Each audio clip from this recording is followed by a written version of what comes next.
Hey guys, Bonce bringing you episode 4, lost track already. The BonceCast. We have Josh, keeping this intro short, sweet. You're gonna hear what he's got to say, and we're gonna have a good time. And goodbye. Enjoy the episode. Bye. Boop boop. All right, now we got Josh here with us, and I want to first of all thank you for taking time out of your day to come up on the podcast. So let's just get right into it. We started off talking about some bad things, but let's start talking about some good things. When did you start your well, first of all, obviously guys, we've been having a whole bunch of voice actors coming up. Josh is another one. He does a lot of infomercials online about products. I saw he did some. I try to keep my brain fresh on this so I can ask questions how the audience would feel. But he does a lot of online stuff. I'll be linking his site in the description if you want some of his help on any of your projects. But first off, where did you start in your career besides voice acting? Yeah, gosh. Well, I have a little joke anytime I ever do an interview that thank God this is private and isn't going anywhere because I started my career out in telemarketing. Hey, shit, you gotta start somewhere. You do. I was young. I needed the work. It was either that or pole dancing. Hey, you probably make more money doing that, in all honesty. Yeah, I don't know. It's pretty lucrative, and I don't really have the body for pole dancing, so we're gonna quickly Dad, move all on. the way. Fuck that. Scary. Yeah, so 93. I was working at an agency or sales agency in Washington, and they sold PSAs, which are public service announcements, to local businesses that would be aired on local radio. So I was not an announcer. I was not a DJ. I was not a voiceover talent. I was in the agency that sold them. And occasionally when I would sell them to a client, the client would say, we want to buy, but we'll only buy if you read it. We like how you read it. And so I asked the powers that be, can I read it? They'll only buy if I do. They said, sure. I read. I was like, I really, really like this, much more than selling. So I got to do several announcements on the air there, and the rest was history. I just really fell in love with being behind the mic. So the feedback from the audience of what you're doing at the time really pushed you into this career. Yeah, I mean, well, the sale was contingent upon whether or not I was allowed to personally read their spot. So it felt a little bit like strong-arming the management, but I'll take it. Overall, it was a really cool experience to migrate away from the sales desk and behind the mic and to, artistically tell a story, whatever the spot was, read a client's name in glowing highlights across the air and be the guy who was their voice. It was really an honor. So what are you doing now as far as voice acting goes? Yeah, it's what am I not doing? Really? Yeah, you had a pretty impressive portfolio. I saw a lot of the stuff that you did on the site. You had a couple tabs of the different categories that you did. I'm gonna pull it up in a second. But what's the biggest thing that you love to do when you get a certain order in for that subject? Yeah. Well, I love anything British. I mean, I have a very conversational, guy next door, natural, unforced, unannouncery type of voice. That's what, like 9 times out of 10, the scripts that you see have directions. And those directions usually specify the tone and cadence of delivery. So that matches me pretty well. Largely there for conversational voices, but eventually you'll get a voice that it's the same type of delivery, but they want a British spin, or they want an Australian spin, or they want a Scottish spin. There's a very few select accents and dialects that I can do, but I really love the anthemic type of spots, and those are Anthem. They're like for Discover Long Island, it was a national TV commercial that I was awarded, and I forget what the script was, but it was like, long for a place where you truly belong, where the waves lap the shore. It's something like that, real calm, real inviting and peaceful, and just anthemic. And I love doing those spots. But again, if you bring a British opportunity my way, I'm going to snatch that one up pretty quickly. Now, one of the first things that people are going to be hit when they go to your page is your beauty. You are posed as a superhero of the voice acting world. What made you inspire to do? I don't even know how to describe it, because like you look so confident. You mean you look really confident about what you're doing. It's the makeup. It's just the makeup. Yeah, you had a whole makeup crew on that. It's the makeup and the hairdresser. I'm a nervous wreck. Now, yeah. So, like, what was your motivation into doing your portfolio with you just being this hero? Do you think you're the hero that this city deserves? Well, funnily enough, the answer is a resounding no. Not this city, not this planet. I recently read a book called Voiceover Achiever by Celia Siegel, which is a fantastic book for voiceover talent. It's all about branding. And I think for many, many years, I kind of had a nice generic profile. I had, a tagline of like one voice, many people. And then I had, the best voice talent with two first names or something like that. But now I read that book and it was like, I need something that is a symbol that's much more kind of concentrated. And I looked at who I am. I looked at what I can offer and what I do. So the superhuman being part is my love language is giving. I love to give, and I give regularly to friends and family. I give regularly to the voiceover world through free 30-minute voiceover video consults to aspiring talent. I write encouraging and inspirational blogs. I run the Global Voiceover Artist Network on Facebook and just try to maintain a real inspirational, you can do this kind of tone. I run a thing on Instagram. It's a live stream every Monday called Voice Overdrive, meant to show you that it truly is possible to have a career in voiceovers. So the giving part of me, that's what my tag is, superhuman being, superhuman voice. And so the superhuman being is the part that speaks to how I love to give. The superhuman voice side of it is just because I can do a number of different accents, ages, not necessarily genders, but I do try. But ultimately, it's a wide offering. I try to make myself pretty palatable. I mean, when it comes to voice, especially I'm new to the scene and all that, you can't pass down opportunities that are thrown to you, even if it's pushing you outside of your comfort zone. I think that's something that's more powering for you to overcome your little hiccups. Like if you can't do a voice and you study for it and you do all the voice coaching for it, and you just do it. If you put in the time, you can go anywhere, especially with voice acting, because if you show the drive that you have a love for it, you can go pretty far in it. And on the topic of, you were talking about a book, thriving your persona for this. On the topic of your book, though, what was the inspiration behind making that? Oh boy. So this is, I love to write. 310 book. That's awesome. Yeah, 310 pages.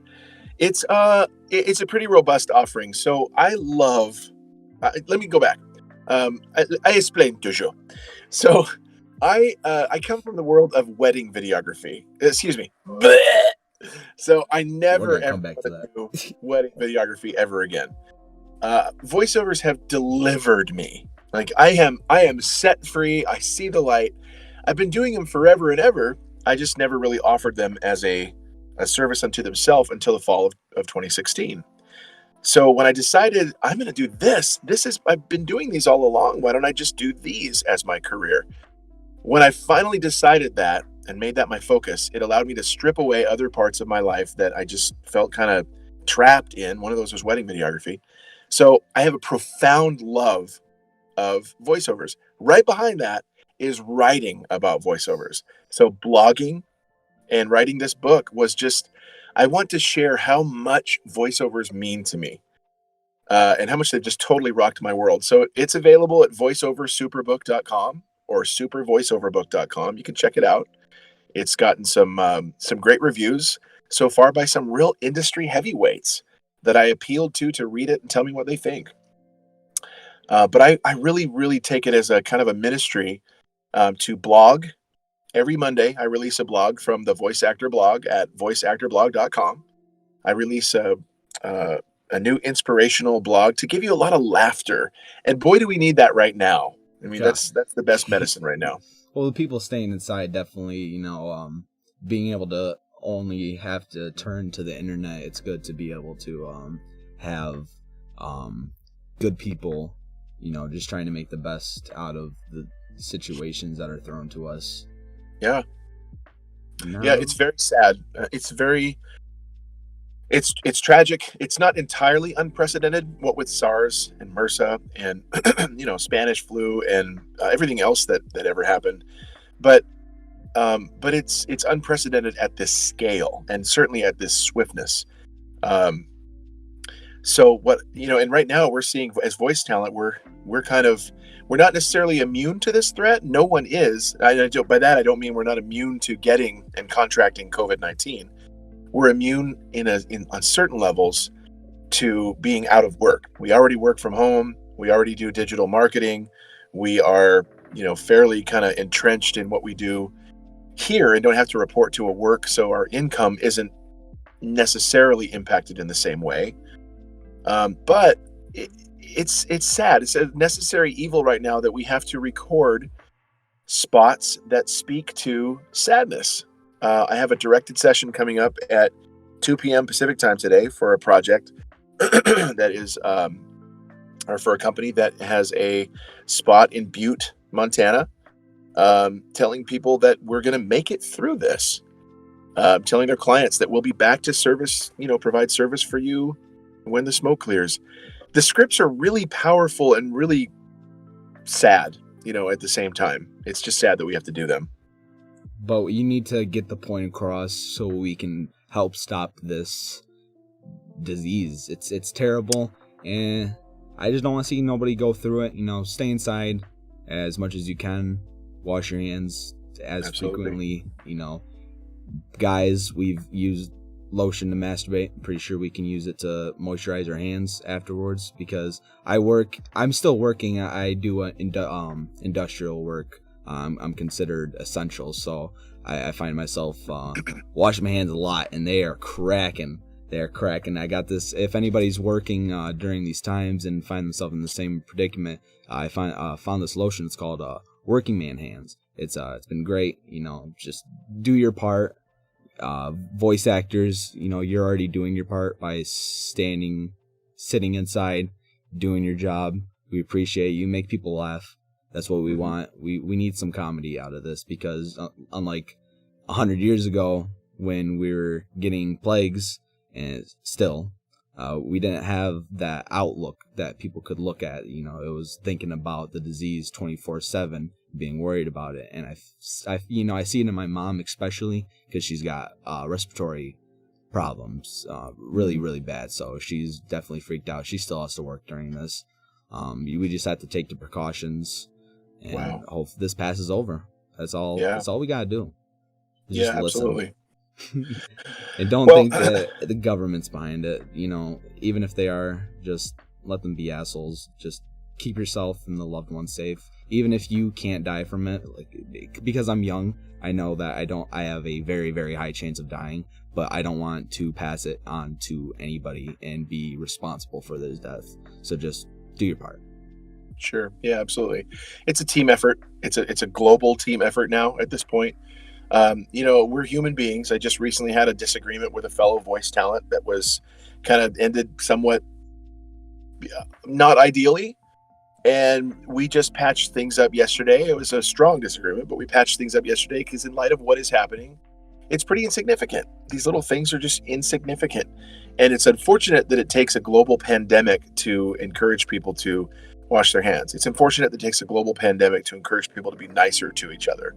But if that's what it takes, hopefully we can emerge on the other side, as we did after 9/11, a little bit more unified, a little bit more caring, a little bit more sensitive to other people's needs. But the Bible says, look to others' needs before your own.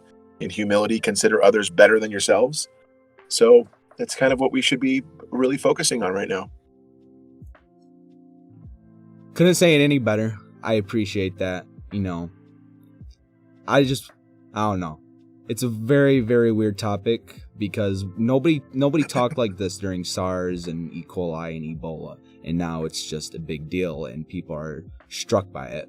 But we've lived through, so-called pandemics. We can do it again. We just need to be smart about it. But it's the fact that media, especially the way that they're blowing it up, is way too harsh. And I don't think people should turn to mainstream media during these times because it might be a good source to find out what exactly is happening. They just paint the grimmest picture of it. Anyways, on a better, happier topic, bigger and better, working with bigger and better companies such as Microsoft, Uber, Sears, Cadillac, Nutrisystem, Enterprise, Geico, the list is pretty huge. What was it like working with them? Wow. Well, here's the distinction that makes, I think, of any voice talent different from the rest, or maybe I dare say a cut above the rest. So when I get a great big customer name like Nutrisystem or Wrangler or Uber or Amazon or whoever, it's great. There exists the potential for greater exposure. I did Green Dot Bank's commercials. They aired repeatedly on TV. And Ellen's night of I forget what it's called, but Ellen's night of the greatest giveaways or something right before Christmas. The 10 days of giving or 12 days of giving, something like that. Well, it was a 2-night show, and it was incredible generosity on her part. But the whole thing was sponsored by Green Dot Bank, so there was incredible publicity for that show and for Green Dot's commercials to be aired, which were my voice was carrying those commercials. My grandma would love you. It was a big. What's that? My grandma would love you if she knew you had any association with Ellen. Yeah, well, it was just a great honor. So, but I think what sets maybe one voice talent apart from another is I don't really make a big distinction between a company that has a name that everybody knows versus a ma and pa's grocery store, down the street, around the corner. To be chosen is of immeasurable value to me. It's an incredible honor to be chosen to be a storyteller or a brand ambassador for anyone, because you're charged with telling their story and you're responsible for encouraging people to patronize that business, to buy that car, to adopt that child, to sponsor that child, to adopt that pet, to visit that location. And it's really it's really a humbling honor to be asked to do that. Whatever the script is, even if it's something like cat food. I don't care about cats or cat food, but I have to, and I'm supposed to in that spot and make them believe that I actually do care about that. So yes, it's amazing to be chosen by a big company that everybody knows, but it's also amazing for me just to be chosen, period. And one of my goals every day is to track progress and to reach out and connect with people. But I do have a progress board that's on my door. And every time I get awarded a script, I move a little slider along that door from 1 all the way up to 2, 10, 15, 20. And I'm at, I think 11 or 12 for this week, but it's a great joy to move that slider to say, somebody has chosen me to tell their story. It's a real honor. Now, something I like to ask all our guests when I wrap up the show, just because I don't want to take too much time for you, because I know you're very busy, is what could you say to aspiring voice actors? Because I got a hold of you through a Facebook page where newer people can get a hold of these bigger people and be able to, get a start in something, because unpaid or not, there's always going to be people starting out. And if there are anybody listening right now, if you could give them one advice just to, keep them going, keep them, always knowing that if you do what you say, you always have a chance. If they're only listening to you, obviously. Yeah. The number one thing that you simply can't bypass if you're interested in pursuing a career in voiceovers is coaching. You have to have coaching. So, I have talked to the people that say, I have this down. I don't need coaching. And you absolutely do need coaching. So coaching is one of those things that's critical for getting into voiceovers because A, you need to learn how to treat it like a business. B, you need to learn how to read and sound like you're not reading. C, you need to learn how to get under those words, lift them off the page, bring them to life, and make people believe. And then beyond that, and coaching, naturally progresses to having a demo produced. I'm not a coach, but I have a fantastic coach that I refer everybody to. His name is Scott Burns. He's the first North American voice of Bowser in Super Mario Brothers. And he's an amazing guy. Amazing guy. It's my pride and joy to refer people to Scott because they're just going to have a blast. But beyond that, it's really your time right now to listen and to learn. So learn things like subscribe to my blog, learn what life is like through the eyes of a voice talent.